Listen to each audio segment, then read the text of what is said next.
नमस्कार दोस्तों, एक बार फिर से स्वागत है आप सबका मेरे यूट्यूब चैनल पर। तो हम वेस्टर्न पॉलिटिकल थॉट के सीरीज को कंप्लीट कर रहे हैं और हम अपने दूसरे थिंकर को डिस्कस कर रहे हैं जो कि है एरिस्टोटल। हमने प्लेटो को इससे पहले पूरी डिटेल में डिस्कस किया है और आज हम एरिस्टोटल के अंतिम लेक्चर को डिस्कस करने वाले हैं जिसमें एरिस्टोटल के हम थ्योरी ऑफ रेवोल्यूशन पर चर्चा करने वाले हैं। अगर आप तमाम सभी वेस्टर्न पॉलिटिकल थॉट के लेक्चर्स को एक्सेस करना चाहते हैं जो कि भविष्य में आएंगे या प्लेटो से रिलेटेड या एरिस्टोटल से रिलेटेड है, तो मैं आपको वेस्टर्न पॉलिटिकल थॉट का जो प्लेलिस्ट है मैं उसका लिंक डिस्क्रिप्शन बॉक्स में दे रहा हूं, तो आप उसको जाकर एक्सेस कर सकते हैं वहां से। तो चलिए देखिए, ये लेक्चर काफी आसान है, इससे आपको एक फुल फ्लेजेड क्वेश्चन भी देखने को मिल सकता है और इसका जो आपका कॉन्सेप्ट है बिल्कुल आसान है। पहले के जो कॉन्सेप्ट्स थे काफी कॉम्प्लेक्स थे, लेकिन ये थ्योरी ऑफ रेवोल्यूशन काफी आसान है। तो आज हम अपनी गाड़ी को अंतिम पड़ाव पर लेकर पहुंच गए हैं। इस लेक्चर के साथ हमारी यात्रा एरिस्टोटल से रिलेटेड समाप्त हो जाएगी। तो चलिए शुरू करते हैं। तो एरिस्टोटल के लिए कोई भी अगर बड़े से बड़ा बदलाव होता है या छोटे से अगर छोटा बदलाव होता है संविधान में या फिर रूलिंग क्लास में, तो एरिस्टोटल के लिए वह क्रांति थी। अगर आप संविधान में कोई अमेंडमेंट कर देते, अगर आप संविधान में कोई बदलाव करते, तो एरिस्टोटल कहते क्रांति हो गई, क्रांति हो गई, तो वह उनके लिए क्रांति थी। अगर चेंज कर जाएंगे रूलिंग पीपल, जो लोग रूल कर रहे हैं, अगर वे चेंज कर जाएंगे तो वह उनके लिए क्रांति हो जाएगी। मान लीजिए पहले अगर मान लीजिए एरिस्टोक्रेसी थी, तो एरिस्टोक्रेसी में पहले 5 लोग A B C D E rule कर रहे थे, लेकिन अब मान लीजिए 2 हट के जी और एच आ गया, तो उनके लिए क्रांति है। अगर रूलिंग पीपल जो है अगर उनमें चेंज होता है तो क्रांति है उनके लिए। ठीक है। फिर ओलिगार्की, जो कि आपका परवर्टेड फॉर्म है एरिस्टोक्रेसी का। अगर ओलिगार्की जो है वह अगर और ज्यादा ओलिगार्किक बनती जाएगी, मतलब ओलिगार्की तो करप्ट होती ही है, अगर वह और ज्यादा करप्ट होते जाएगी तो एरिस्टोटल के लिए जो ये बदलाव है ये भी एक क्रांति है। डेमोक्रेसी भी एरिस्टोटल के अगर विचार में देखें तो डेमोक्रेसी परवर्टेड फॉर्म है पॉलिटी का। हमने लेक्चर नंबर 2 में जब हमने क्लासिफिकेशन ऑफ गवर्नमेंट देखा एरिस्टोटल के द्वारा, वहां पे डिस्कस किया था। तो अगर डेमोक्रेसी अगर और ज्यादा मोर डेमोक्रेसी बनती जा रही है, मतलब डेमोक्रेसी में करप्शन और बढ़ता जा रहा है, तो इसका मतलब है कि क्रांति हो गई। तो ये भी क्रांति है एरिस्टोटल के लिए। उसके बाद अगर आप देखिएगा तो कोई गवर्नमेंट का इंस्टीट्यूशन चेंज हो गया, अगर कोई ऑफिस चेंज हो गया गवर्नमेंट का, या फिर कोई नया ऑफिस को ऐड कर दिया गया अगर सरकार में, तो उनके लिए क्रांति हो गई। एरिस्टोटल चिल्लाएंगे क्रांति हो गई, क्रांति हो गई। समझ रहे हैं बात को? तो ये कार्ल मार्क्स के क्रांति से अलग है। ठीक है। फिर उसके बाद अगर कुछ लोग सिर्फ सरकार में बदलेंगे तो वो भी उनके लिए क्रांति है। और अगर पूरा का पूरा जो पॉलिटिकल सिस्टम है वो बदल जाएगा तो खैर तो उनके लिए क्रांति है। अगर मोनार्की टायरनी में कन्वर्ट हो गया, फिर मान लीजिए टायरनी जो है टायरनी एरिस्टोक्रेसी में कन्वर्ट हो गया, एरिस्टोक्रेसी जो है ओलिगार्की में कन्वर्ट हो गया, तो ये तो खैर उनके लिए क्रांति है ही। तो यहाँ हम यही देख सकते हैं, समअप करके हम यही कह सकते हैं कि एरिस्टोटल के लिए कोई भी पॉलिटिकल चेंज जो है वह एक क्रांति है। वह पॉलिटिकल चेंज चाहे कितना बड़ा चाहे कितना छोटा क्यों ना हो, चाहे टोटल चेंज क्यों ना हो चाहे पार्शियल चेंज क्यों ना हो। टोटल चेंज का मतलब मोनार्की टायरनी में चेंज हो गया, टोटल चेंज है। पार्शियल चेंज का मतलब जो मोनार्की था, मोनार्की है वहां पे, लेकिन राजा चेंज हो गया तो पार्शियल चेंज है, तो वो भी एक क्रांति है उनके लिए। या फिर एरिस्टोक्रेसी में 2-3 बंदे जो है अलग से ऐड हो गए या फिर रिप्लेस हो गए, तो पार्शियल चेंज है, वह भी उनके लिए क्रांति है। तो फॉर एरिस्टोटल एनी बिग और small change in the constitution और a change in rulers is revolution for him. Okay, तो ये चीज आपको समझना है। फिर उसके बाद क्रांति के कारण क्या क्या हो सकते हैं, तो पहले भी हमने डिस्कस किया कि अगर आप न्याय नहीं करोगे, अगर आप मेरिट के बेसिस पर लोगों को ट्रीट नहीं करोगे तो क्रांति होगी। तो यही सब चीजें हम डिस्कस करने वाले हैं। तो जो प्रोफेसर मैक्सी जो है एक पॉलिटिकल थिंकर है, ये एरिस्टोटल के बुक को पढ़ते हैं, एरिस्टोटल के वर्क को, जो कि है पॉलिटिक्स। ठीक है। और उसको पढ़ के आइडेंटिफाई करते हैं कुछ कॉजेस, कुछ कारण, कुछ रीजंस जो कि एरिस्टोटल डिस्क्राइब करते हैं क्रांति के लिए।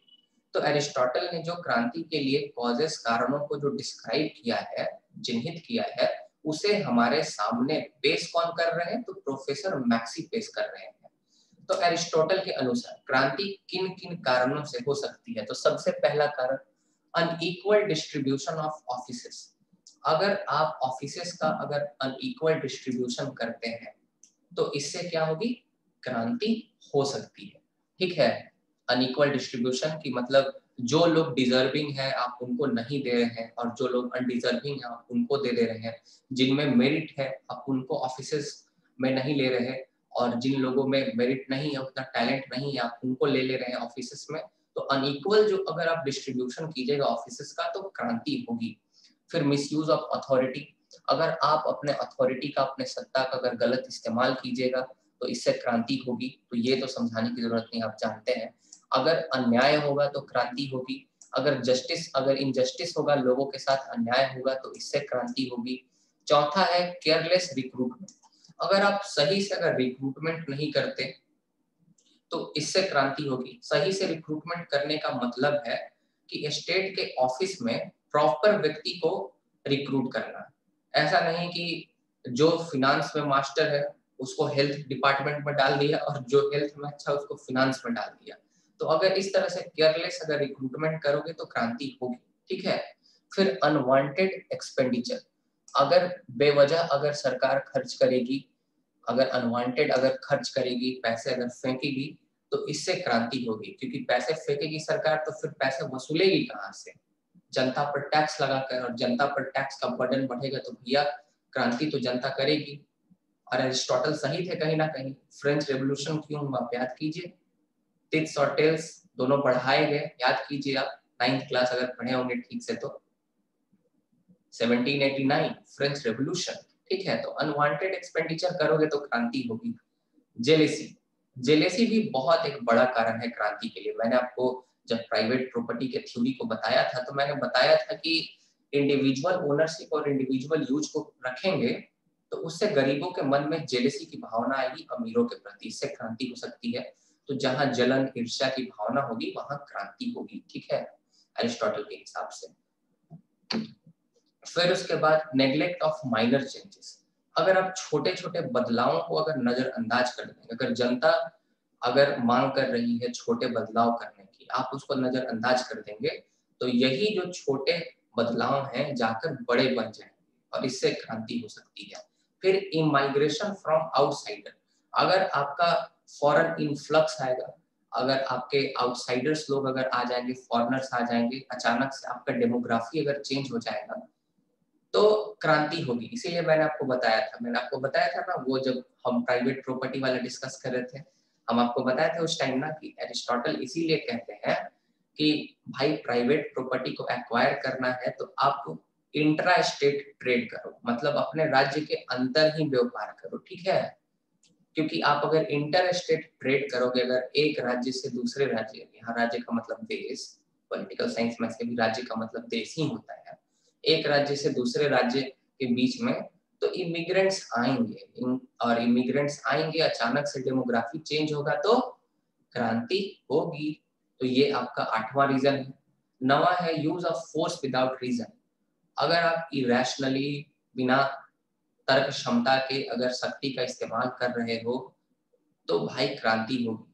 अब सिंपल सा मामला है भाई, अगर पुलिस बिन मतलब है किसी को पीट दे जाकर, किसी पर हमला कर दे ग्रुप पे, तो भाई क्रांति तो होगी ना, सिंपल सी बात है। फिर यहाँ स्पेसिफिक कुछ कारण दिए हुए हैं, ठीक है, क्रांति होने के। तो डेमोक्रेसी में कब क्रांति होगी? तो डेमोक्रेसी में जब ज्यादा डेमोगॉग्स आ जाएंगे तो क्रांति होगी। डेमोक्रेसी जैसा कि मैंने आपको बताया, डेमोक्रेसी जो है वह करप्ट फॉर्म है गवर्नमेंट का, एरिस्टोटल के लिए। आप सेकंड लेक्चर हमारा जाके देखिए प्लेलिस्ट में से, आपको समझ में आएगा। तो जब डेमोक्रेसी में डेमोगॉग्स और बढ़ जाएंगे, माने करप्ट लोग और बढ़ जाएंगे, ठीक है, या इग्नोरेंट आप बोल सकते हैं, इग्नोरेंट लोग जो अज्ञानी लोग हैं वह अगर बढ़ जाएंगे डेमोक्रेसी में तो क्रांति होगी। यही इसी प्रकार से अगर ओलिगार्की में अगर और ज्यादा अगर ओलिगार्स आ जाएंगे तो क्रांति होगी। और एरिस्टोक्रेसी में भी क्रांति हो सकती है। एरिस्टोक्रेसी तो ऐसे अच्छा है, लेकिन एरिस्टोक्रेसी जो है वह अमीरों का शासन है, ठीक है, लेकिन ये अमीरों का जो शासन है ये सबके हित के लिए होता है। द रूल ऑफ फ्यू, कुछ लोगों का शासन, और वे कुछ लोग अमीर हैं। तो अगर अमीरों का शासन होगा तो इनसे जलेंगे कौन? गरीब लोग, और गरीब लोग जलेंगे तो जेलसी होगी भाई, तो एरिस्टोक्रेसी में भी क्रांति होगी। तो ये आपके 12 कारण है, 12 आपको याद नहीं करना है, 7-8 याद कर लीजिए, उसको एक्सपैंड करके लिख दीजिएगा। फिर उसके बाद मेथड्स की बात की गई है कि किस तरह से हम क्रांति को, रेवोल्यूशन को रोक सकते हैं। तो सबसे पहला एडुकेशन। एडुकेशन बड़ा इंपॉर्टेंट है। आप समाज को शिक्षित कीजिए, आप समाज में लॉ के प्रति ओबीडियंस को इनकलकेट कीजिए, ताकि समाज के हर एक व्यक्ति में ये स्पिरिट डेवलप हो जाए कि हमें अपने कानूनों को मानना है, हमें अपने कॉन्स्टिट्यूशन को मानना है। तो आप इस तरह से क्रांति को रोक सकते हैं। फिर उसके बाद आपको छोटे छोटे चेंजेस करने हैं संविधान में। आपको एक बार में कोई सडन चेंज नहीं करना है, ठीक है? तो गवर्नमेंट जो है ये हमेशा ध्यान रखेगा कि जो एग्जिस्टिंग सिस्टम है उसमें हम अचानक से कोई बदलाव ना करें, एक बहुत बड़ा बदलाव ना करें, छोटे छोटे चेंज कीजिए, ठीक है? ग्रेजुअल चेंज कीजिए संविधान में, तो इस तरह से आप क्रांति को रोक सकते हैं। लेकिन एक बार में बहुत ज्यादा चेंजेस कर दीजिएगा, रेडिकल चेंजेस कर दीजिएगा, तो क्रांति होगी। इसके बाद ये भी कहते हैं कि क्रांति रोकना है तो किसी एक व्यक्ति के हाथ में बहुत ज्यादा पावर मत दीजिए, एक्सेस अथॉरिटी मत दीजिए। अगर आप एक्सेसिव अथॉरिटी दे देंगे तो इससे प्रॉब्लम होता है, तो इसीलिए आप एक्सेसिव अथॉरिटी नहीं देंगे तो इससे क्रांति रोकी जा सकती है। क्योंकि एक्सेसिव अथॉरिटी नहीं देंगे तो वह करप्शन नहीं कर पाएगा, करप्शन नहीं कर पाएगा तो क्रांति रुक सकती है। क्योंकि पावर के बारे में आपको पता होगा क्या होता है power. Power is the ability और कैपेसिटी टू इन्फ्लुएंस और change the behaviour of others. और जॉन एक्टन का मानना है कि power corrupts and absolute power corrupts absolutely. शक्ति भ्रष्टाचारी बनाती है, और अगर आपके पास अगर संपूर्ण शक्ति मिल गई तो आप संपूर्ण रूप से भ्रष्टाचारी बन जाइएगा। तो इसीलिए एक व्यक्ति के हाथ में सभी शक्तियों को नहीं देना, ठीक है? फिर उसके बाद जब आप ऑफिस एलोकेट कर रहे हैं तो समय आपको सबको कंसीडर करना है, ध्यान रखना है कि कोई क्लास माने कोई वर्ग, कोई व्यक्ति छूट ना जाए सिलेक्शन सिस्टम में। सिलेक्शन सिस्टम प्रॉपर होना चाहिए, मेरिट के बेसिस पर होना चाहिए, टैलेंट के बेसिस पर होना चाहिए, ठीक है? तो क्रांति को रोका जा सकता है।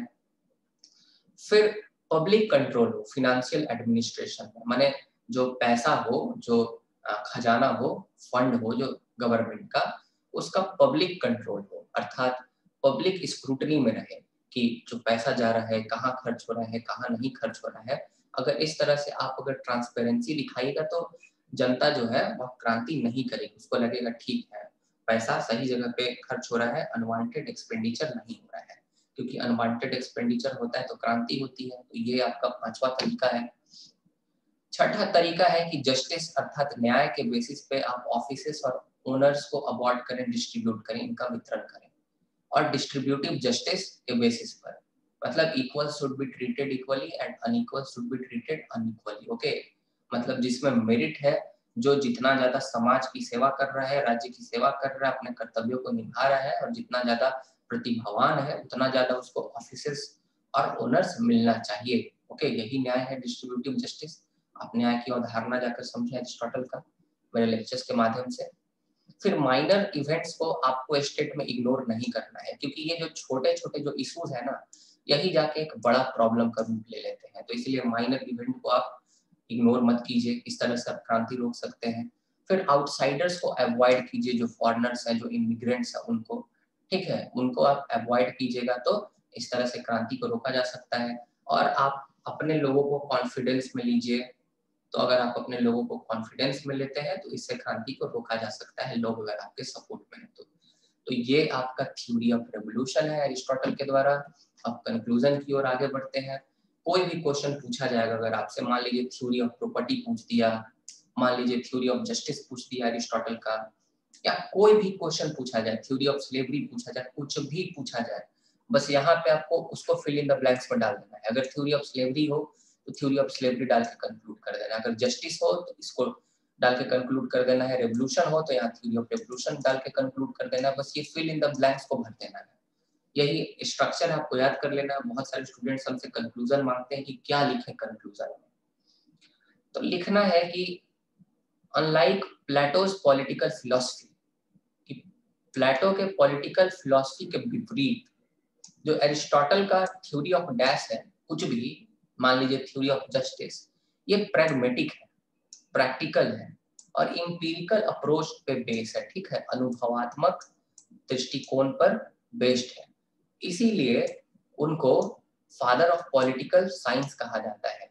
उनके कुछ आलोचनाएं भी होती हैं, उनकी कुछ आलोचनाएं भी होती हैं, लेकिन he is appreciated by most of the political thinker। मतलब कहीं कहीं उनकी आलोचनाएं होती हैं, लेकिन इसके बावजूद भी बहुत सारे पॉलिटिकल थिंकर्स उनको अप्रिशिएट करते हैं, इससे उनकी महानता का पता चलता है। जैसे कॉलरिज का आप कोटेशन देख सकते हैं, एवरी वन इज आइदर अ प्लेटोनिस्ट और अ एरिस्टोटेलियन और एन एरिस्टोटेलियन। तो समझ सकते हैं कि एरिस्टोटल कितने महान है और प्लेटो भी कितने महान है, तो ये दोनों में चल सकता है। बारकर कमेंट करते हैं एरिस्टोटल पे कि एरिस्टोटल की जो मेथोडोलॉजी है साइंटिफिक है, उनके जो वर्क्स हैं सिस्टमेटिक है और उनकी राइटिंग जो है एनालिटिकल है। तो इस तरह से आप कंक्लूड कर देंगे।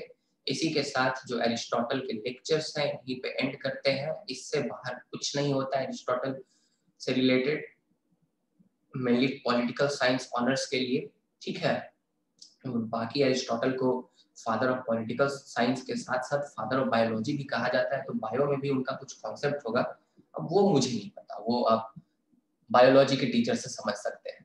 तो चलिए बहुत बहुत धन्यवाद। अगर आपको लेक्चर पसंद आया, ये सीरीज पसंद आ रही है, तो चैनल को सब्सक्राइब जरूर कर लीजिए सबसे पहले, और बेल आइकन को भी दबा दीजिए ताकि जो नोटिफिकेशन है आपके पास टाइम पे आए। उसके बाद लाइक जरूर करें लेक्चर को, शेयर करें दोस्तों के साथ, सब्सक्राइब जरूर करें चैनल को।